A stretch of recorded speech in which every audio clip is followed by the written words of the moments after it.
With the losses of Paytm's parent company 197 Communications narrowing in the concluding quarter of FY23, Paytm Chief Executive Officer Vijay Shekhar Sharma has set profitability as the fintech major's next target. In a letter to shareholders, Sharma said that Paytm had witnessed its second quarter of profitability on the earnings before interest, taxes, depreciation and amortization front, albeit without factoring in employee stock ownership plan costs.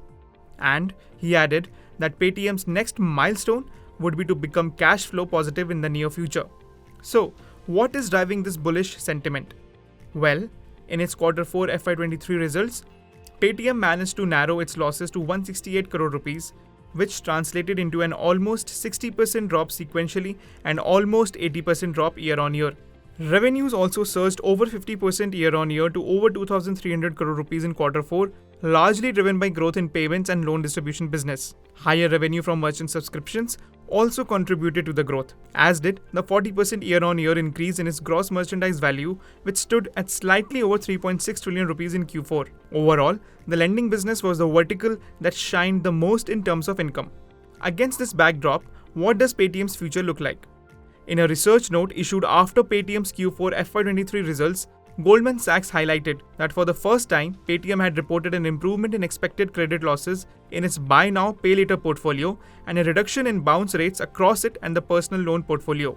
According to the note, this would help build confidence in the scalability of Paytm's lending book. The note said that profitability was expected to continue improving in FY24, with Goldman Sachs still expecting Paytm to become the most profitable company within its India internet coverage according to its estimates for FY25. The note said that FY25 would also see Paytm achieving net income profitability. In another research note, JM Financial Institutional Securities Limited said that while it had largely been cautious about Paytm's business model, its operating metrics were gradually improving due to the management's focus on increasing efficiencies and profitability, which should help Paytm turn profitable according to its estimates for FY26.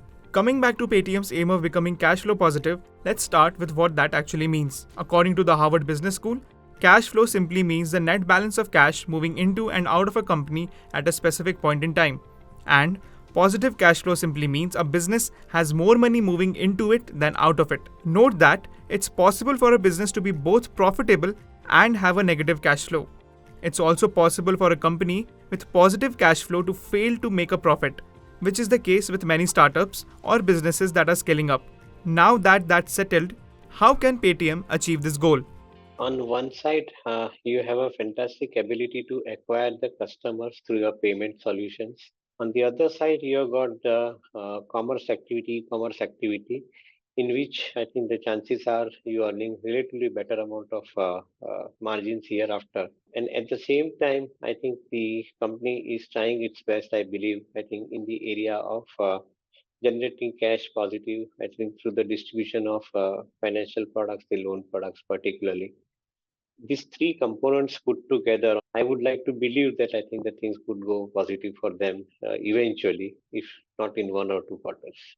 The management which said that they were offering the IPO cheap and didn't have any clarity on profitability.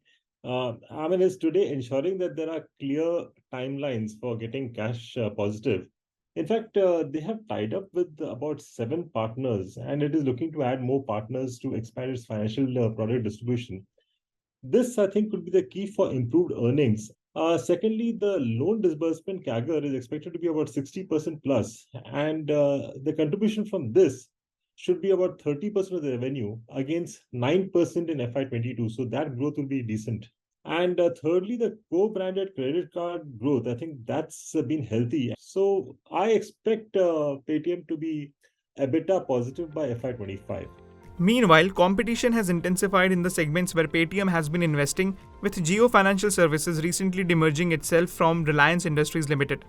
This will pose a challenge for Paytm as Jio has the wherewithal to bring in a number of financial services. So, going forward, what are the challenges Paytm will face in chasing its goals? The challenges that they are possibly facing is in the area of not having the book with them. If you gave an example of Geo Financial Services or for that matter any banks, they have the advantage of backending their entire operations with the book, the AUM book. And as a result of which, they would be far more competitive on the pricing part of the loan.